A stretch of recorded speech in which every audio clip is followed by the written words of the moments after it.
One. Good evening, everyone. We are coming at you at 9:23 p.m. We got a gaggle of players, members of the Boys of Summer podcast. I am your host, Kyle Carbone. I am talking with a married man. Congratulations, Hey. Eric Follman, the new married man, the co-commish. Eric, how you doing today? Not too bad. Not too bad.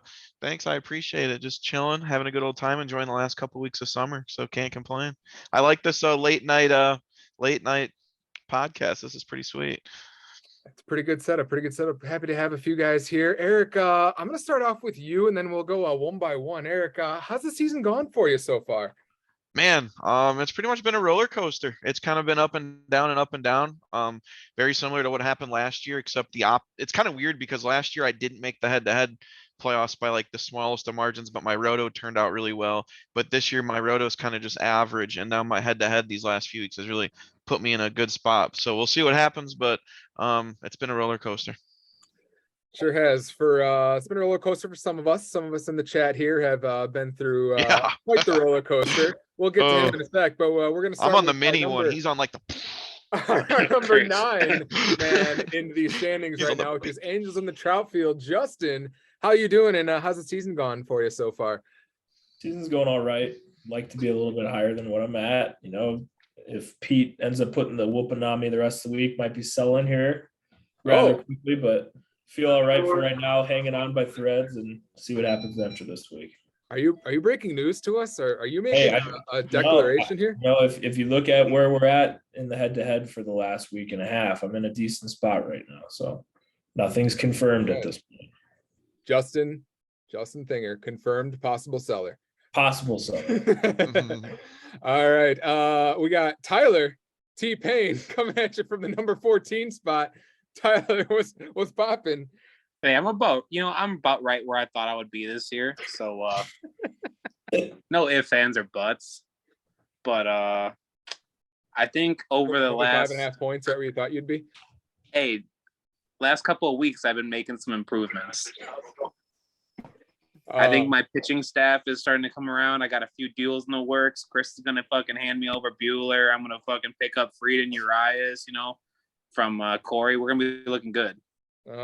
Yeah, whatever you say.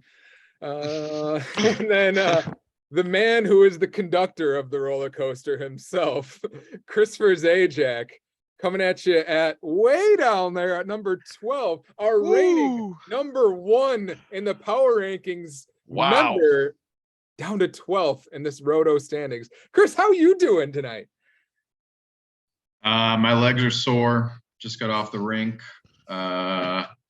I'm here for one thing and one thing only, and that's just to jinx all of you. He's here. He is here for the memes, ladies and gentlemen. Good luck. I'm already 14th, bitch. We're also joined by Trimmy Charles, but he is on a train back to Albuquerque, Canada. Yeah. And wherever the fuck that the is. Enchanted Forest. And he's sitting in with the mooses and on the train. So it's goddamn a little Canuck land.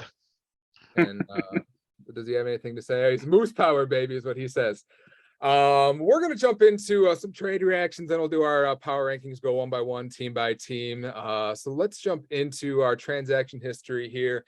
Back to July 4th, Independence Day. We had a few Independence Day trades on the docket here, starting with a trade made by Tyler and Jay, where Tyler sent out a fan favorite, a personal favorite of mine, Byron Buxton, got back Harrison Bader with a little red cross next to him, and Mitch Haniger with another red cross next to him.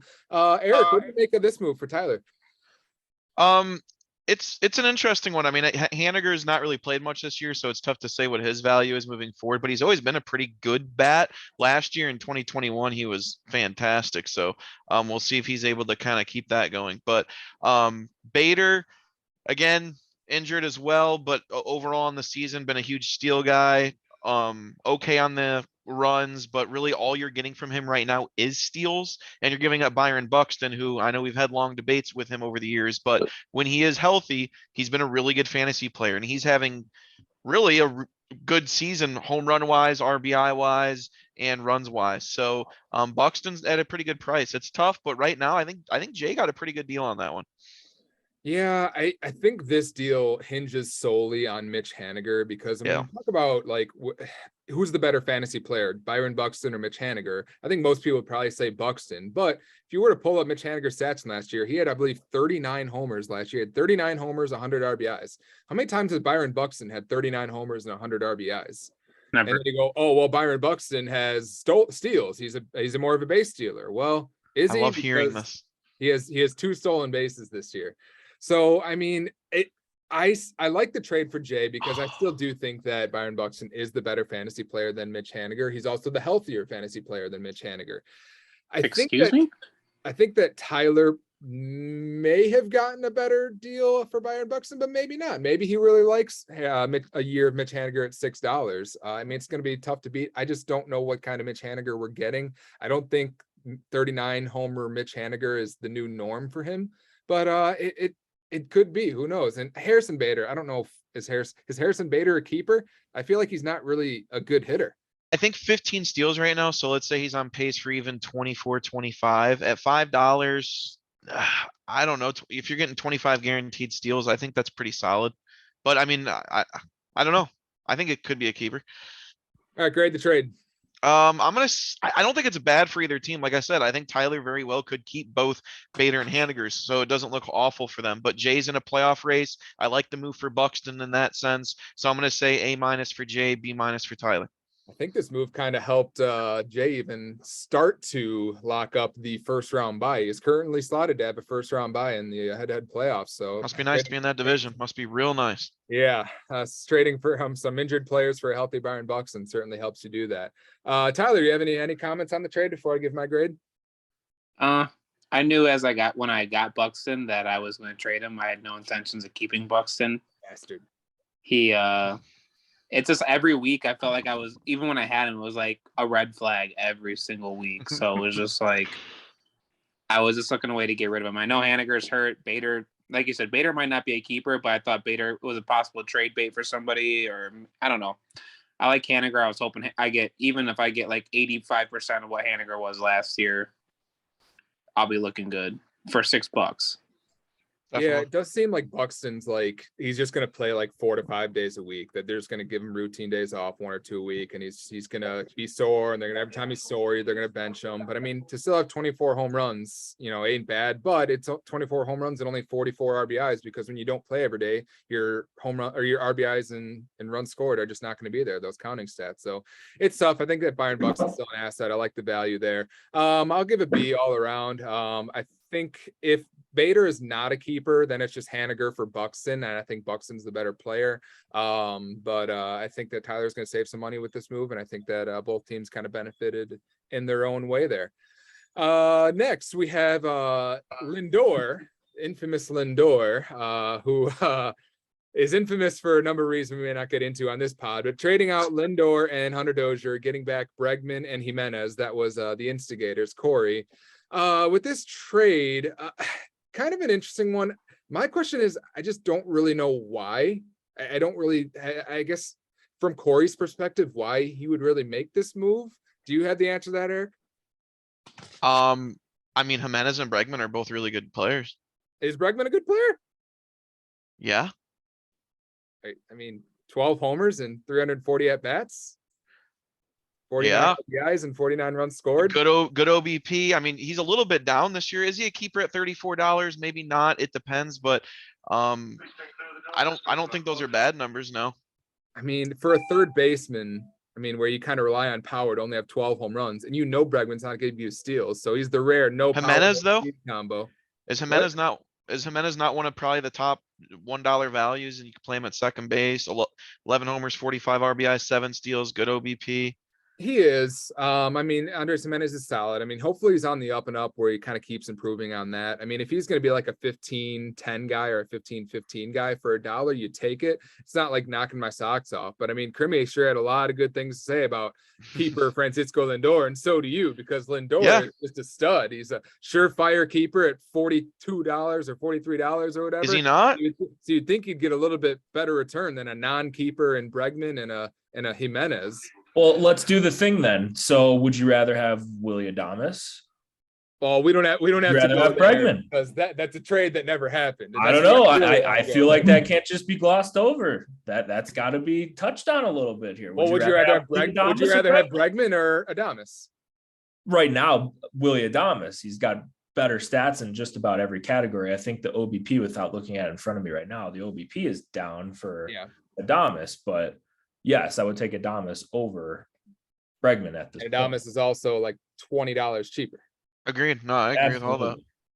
There's way more in that trade. You know, there's a Julio Urias involved. There's Josh Hader involved. So I mean, No, I generally agree with you. Looking at Bregman and what his price will be next year, yes, I think he needs to have a very good next 2 months to be a keeper. I do agree with you. yeah, I think there's no shot. Like, and plus, if you're gonna keep guys like Bregman, you're gonna keep finding yourself where you are in the standings right now. But also look at his offense, and that is, I mean, his second best bat in his lineup. Yeah, I mean, There's it not is. a lot of firepower in there. I'm gonna talk about this. I'm gonna go on and on about this in a little bit. But Yeah, that's yeah. We'll kind get of to what the team. We'll get happens. to the team later. Yeah. Yeah, it kind of what happens when you overpay for guys and you keep not good players on overpriced contracts, and we'll talk about that in a little bit. For this trade, I'm gonna give Corey. I'm gonna give him a C minus. I think picking up Andres Jimenez is solid, but I just think that Lindor. It sounds like if you read the room in the chat, a lot of people were really high on Lindor. I mean, would have been like probably the top player, one of the top players. I guess Mike Trout was traded, but one of the top players that's going to go from a non-contender to its contender this year.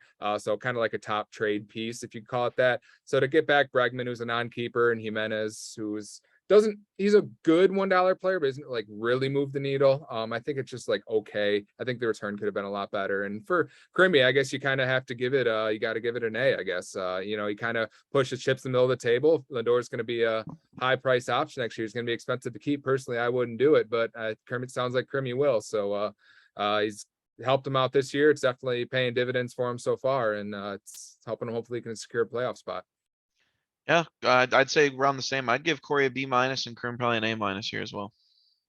All right. So next we have Wilson Contreras finally traded in our giant day of trading, July 25th, where we had, we had from 223 to 322. We had 5 trades. So in just under an hour and 59 minutes, we had 5 trades going. Pretty insane. It's weird how that sometimes happens. It's like a plague that goes on. It's weird, man. It's I always start laughing. It's a good time.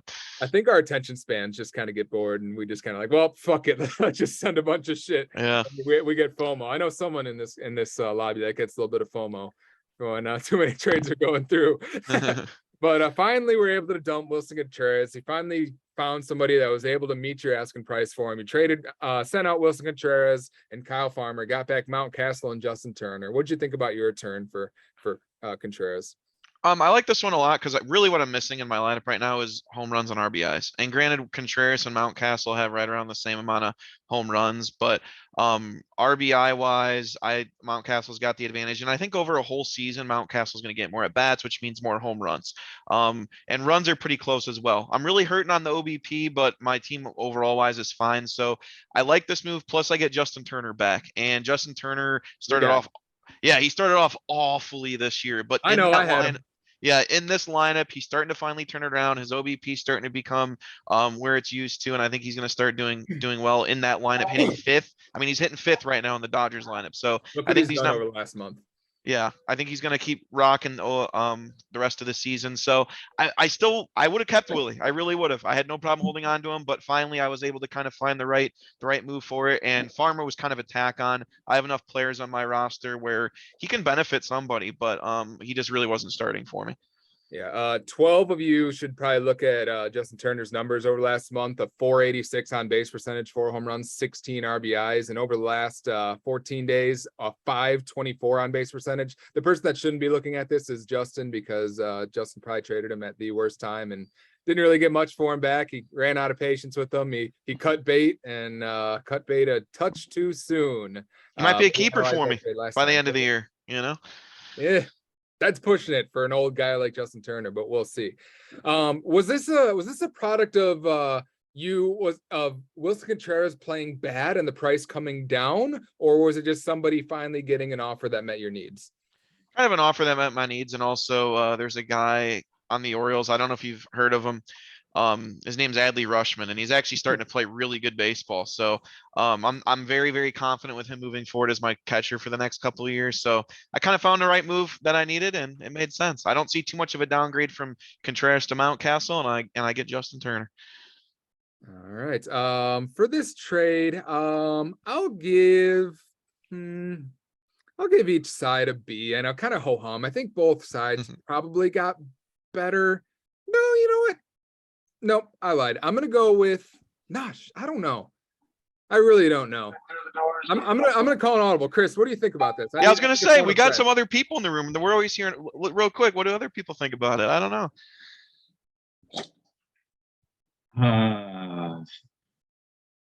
I like Eric on this one. Wait, hey, we got breaking news. Uh-oh. Yankees to acquire Andrew Benintendi. Okay. Wonder if he's getting the jab. Another former Red Sox going to the Yankees. How about that? Interesting. It's Jacoby Ellsbury all over again. Yeah. So Chris, why do you like Eric's side? I like Justin Turner. No. Now he's turning things around. Yeah, starting to turn things around. We'll get to Krim and my trade in a little bit. And there might have been some talks about Justin Turner in that one too. So. Interesting. Yeah, I mean, maybe I just give both sides an A-. I mean, I think that Krim upgrades a catcher, but I actually don't think that Krim really had the depth to really make this move. He traded with two guys out of his starting lineup in Mountcastle and Turner and traded for a catcher. So, I mean, that's like two slots in his lineup that he had to fill with some subpar players. That's why I don't really love it for him. And from Eric's perspective, I think you have to like the deal. I think that Wilson Contreras is probably a better hitter than both Justin Turner and Mountcastle, but I think what you're getting with both of them combined is you're getting some home runs, you're getting some on base percentage, and kind of exactly what you needed. Kyle Farmer, he's just kind of a throw in. I don't really think much of Kyle Farmer. I don't think he's really a staple in anybody's lineup or should be active at really any point for anybody. So he's just kind of the throw in at that point, so you don't have to drop somebody. Yeah. So and also Kyle, also too, what Krim just posted in the chat, that there were more deals in place. So Krim might have been thinking ahead on a couple things as opposed to just looking at this one singular entity. Krim also said he thinks it was a sick deal for Krim. He's a cool guy, and I love him. That is true, which brings us to our next deal, which this is kind of maybe the thing that was foreshadowing Krim, was he was filling Mountcastle and Justin Turner spots with Matt Carpenter, Michael Harris, and then he also added Kyle Finnegan. So another deal that we have in place here, he sent out Profar and Nimmo. This is a deal that I really liked for Tyler, actually. I think that Tyler giving up 3 C contracts for a guy that has 25.5 roto points, getting back a $1 Profar, which Profar is not going to knock your socks off. 9 homers for 4 stolen bases, a 343 on base percentage, some decent counting stats, 54 runs, 40 RBIs. He's hit leadoff a few times for the Padres. It's in a decent lineup. I mean, for $1, I think you take it, especially with that positional versatility of first base, second base, and outfield. I think that he's definitely a keeper. I mean, he's kind of like in the same vein of Andres Jimenez, kind of, they're not guys that move the needle a lot, but for $1, you definitely want to keep some of those guys to kind of be able to pay up for some other places. And Brandon Nimmo is an on-base percentage specialist, 346 on base percentage. He had a higher on base percentage last year, I believe. If we look to last year's stats, he had a 401 on base percentage, 404 the year before. So actually kind of more of a down year on base percentage. It's still a 346 on OBP. So for $6, I think he probably keeps him too.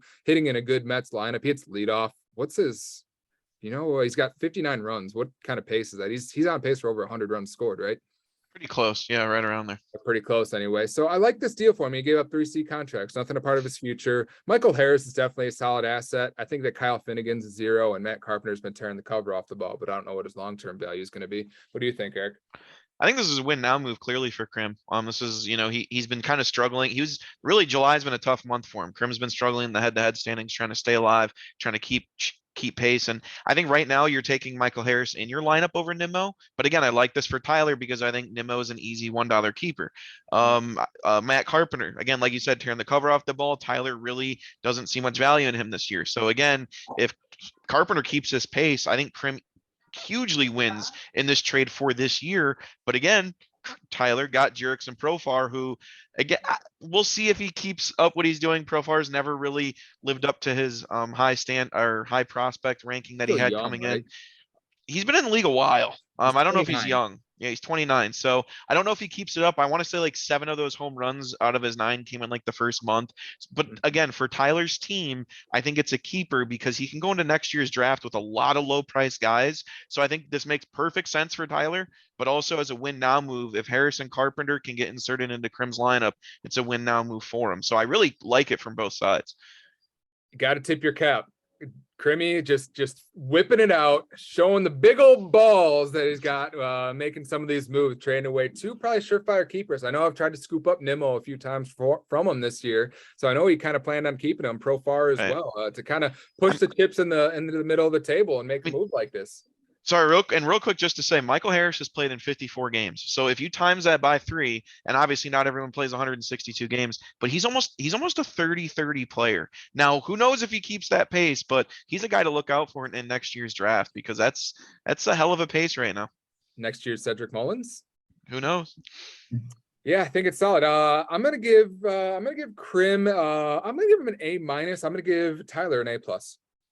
Yeah, I feel like that's very fair. I think it makes perfect sense for both teams and what direction they're heading.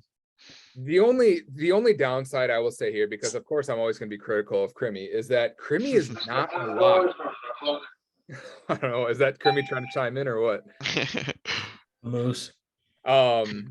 Is that I'm always going to be critical of Crimmy, not always, but the reason why I'm going to be critical of him is that he's not a lock for the playoffs. I mean, there's kind of hanging on there, and it's looking like he probably will. If he loses this week, he'll be out of the playoffs, projected to, well, it depends on what Dave does, but right now he's a 6th seed. And if he doesn't make the playoffs, this move costs him several keepers, and I don't think he has 12 for next year. I think he's only got like 8 or 9. We'll touch on that in a little bit, but I mean, he's really pushing his chips in the table to kind of go all in this year. I traded Luis Robert for Rodon last year about this time. So it was tough. It was tough.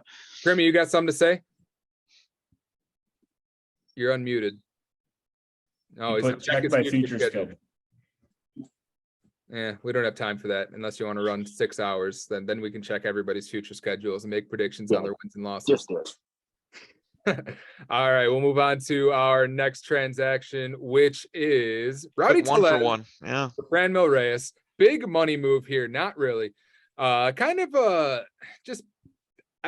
they're kind of just players in a similar vein. I like the move for Chris just because he gets the flexibility that maybe Franmil Reyes hits 10 home runs over the last month and then he turns into a keeper. And if he's kind of looking towards next year as the 12 seed right now, hey, trade a C contract for a B contract anytime you can. I don't think that Franmil is a keeper at this point, but he's a kind of guy that kind of like Jorge Soler, where he can turn it on at any point. And if he does, then maybe he reconsiders. And I think that they're very similar hitters and the numbers that they'll put up rest of the year. So I like it for Chris, and I like it for Krim because I think Krim is already paying dividends because Rowdy has 2 home runs, 6 RBIs against me this week.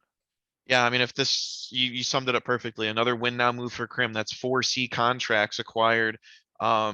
Actually, if you count Farmer, it's 5 C contracts acquired by Krim on this day just today. So he's all in, ready to win this year, and Rowdy Tellez is having a hell of a year. So nice move by Krim, and I think you said it perfectly for Chris. Could Reyes turn into a keeper? Yeah. So why not chuck up the chance at it?